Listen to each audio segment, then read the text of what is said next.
రాష్ట్ర పురోభివృద్ధికి అహర్నిశలు శ్రమిస్తూ భవిష్యత్తు తరాలకు సుపరిపాలనతో కూడిన స్వర్ణాంధ్రప్రదేశ్ను అందించడమే ధ్యేయంగా పనిచేస్తున్నటువంటి ముఖ్యమంత్రి చంద్రబాబు నాయుడు ఒక విజనరీగా ప్రపంచంలో గుర్తింపు పొందారని శ్రీకాకుళం ఎమ్మెల్యే గుండు శంకర్ అన్నారు.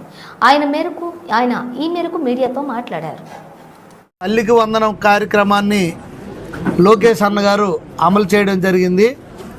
దాంట్లో భాగంగా ఇంట్లో ఎంతమంది విద్యార్థులు ఉంటే అంతమందికి కూడా తల్లికి వందనం కార్యక్రమం కింద 15,000 ఇస్తుంటే ఈ వైసీపీ నేతలు తప్పుడు ప్రచారాలు చేస్తూ విద్యార్థులకు తీరని ద్రోహం చేస్తున్నారు.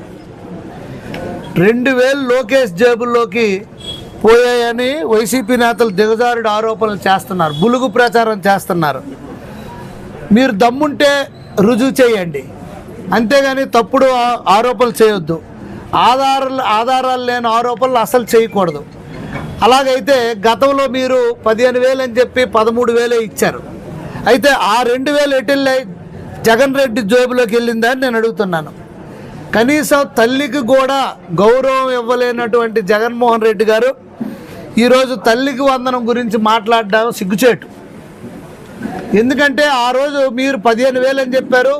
భారతమ్మ కూడా ఎక్కడికి వెళ్తే అక్కడికి ఎంతమంది పిల్లలు ఉంటే అంతమందికి ఇస్తామని కూడా చెప్పడం జరిగింది.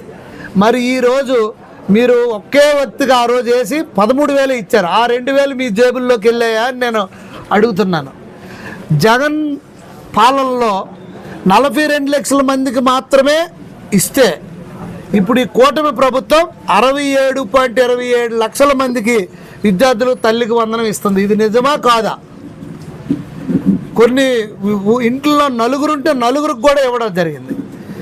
ఇచ్చిన మాటను సీఎం చంద్రబాబు గారు, లోకేష్ అన్నగారు నిలబెట్టుకొని ప్రతి విద్యార్థికి కూడా ఈరోజు తల్లికి వందనం వర్తింపు అవ్వాలనే ఉద్దేశంతో మేము కృషి చేస్తుంటే ఈ బులుగు ముఠ విష ప్రచారం చేస్తుంది.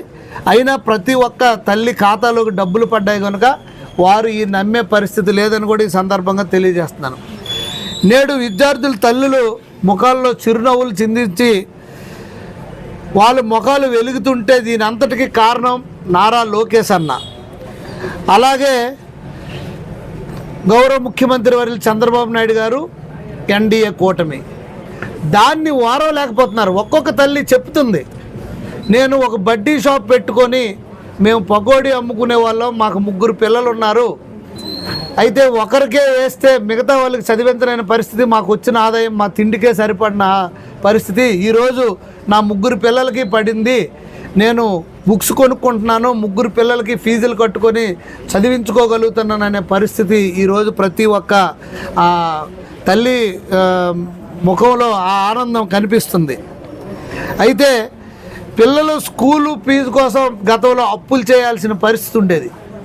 ఇప్పుడు ఆ పరిస్థితి లేకుండా ఎంతమంది పిల్లలు ఉంటే అంతమందికి డబ్బులు వేసినందువల్ల ఇప్పుడు ఎక్కడ చూసినా అందరి పిల్లలకి బట్టలు కానీ అలాగే బుక్స్ కానీ పెన్నులు కానీ అన్నీ కొనుక్కొని అందరికీ ఫీజులు కట్టి స్కూల్లో జాయిన్ చేసే పరిస్థితి. గతంలో లేనిపోని ఆంక్షలు పెట్టి ఎన్నో మీటర్లకి కరెంటు పెరిగిపోయిందని అదని ఇదని చెప్పి పూర్తిగా తగ్గించే పరిస్థితి. ఇప్పుడు అవన్నీ రెక్టిఫై చేస్తున్నాం. ప్రతి ఒక్కరు ఎవరెవరికి రాలేదో వాళ్ళందరినీ నోటీస్ చేసుకొని వాళ్ళకి అసలు ఏం ప్రాబ్లం అయిందో వాళ్ళందరికి కూడా మేము ప్లాన్ చేసి ఇవ్వడానికి చూస్తున్నాం. ఇప్పుడు ఒక్క తల్లిదండ్రులకి ఇస్తాం. క్లియర్గా మీకు ఒకటి అడుగుతున్నాను మీడియా ద్వారా, ఎలక్షన్ ముందు మీరు ఏమన్నారు? ఎంతమంది అయితే అంతమందికి ఇస్తానన్నారు. అలాంటిది మీరు ఒక్కరికే ఇచ్చారు. 13,000 ఇచ్చి ఒక జీవో రిలీజ్ చేశారు.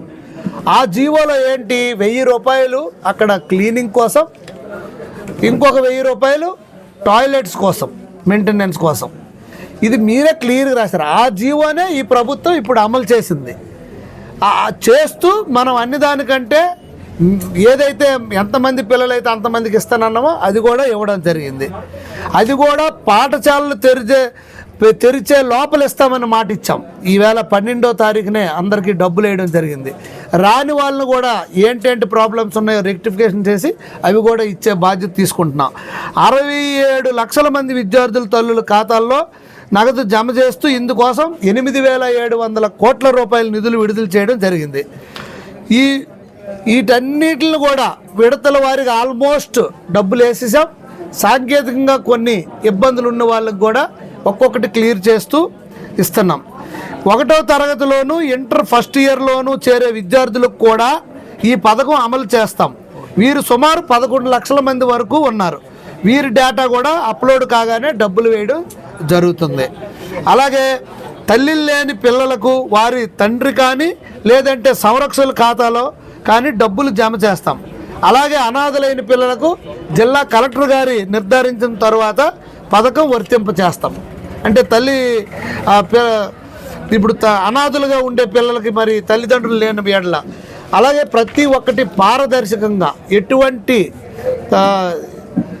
ఎక్కడ కూడా అవినీతి పాల్పడకుండా ఈ విషయం జాబితా కూడా తయారు చేయడం జరిగింది.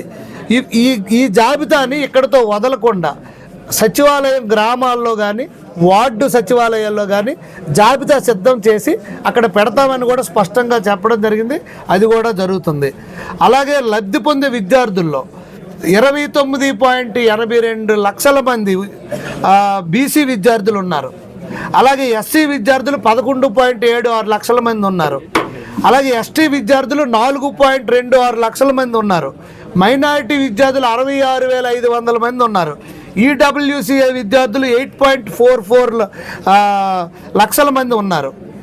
ఒక బిడ్డ ఉన్నా నలుగురు ఉన్నా అందరికీ తల్లికి వందనం ఇస్తున్నాం. 5 పిల్లలు ఉన్న దగ్గర కూడా 60,000 రూపాయలు ఇవ్వడం జరిగింది.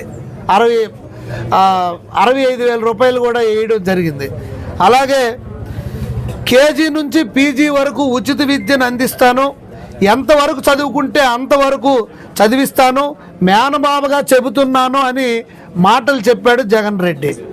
బడుగు బలహీన మైనార్టీ వర్గాలకు చెందిన 12 లక్షల మంది విద్యార్థుల భవిష్యత్తును నాశనం చేసింది ఈ వైసీపీ ప్రభుత్వం కాదా అని నేను ఈ సందర్భంగా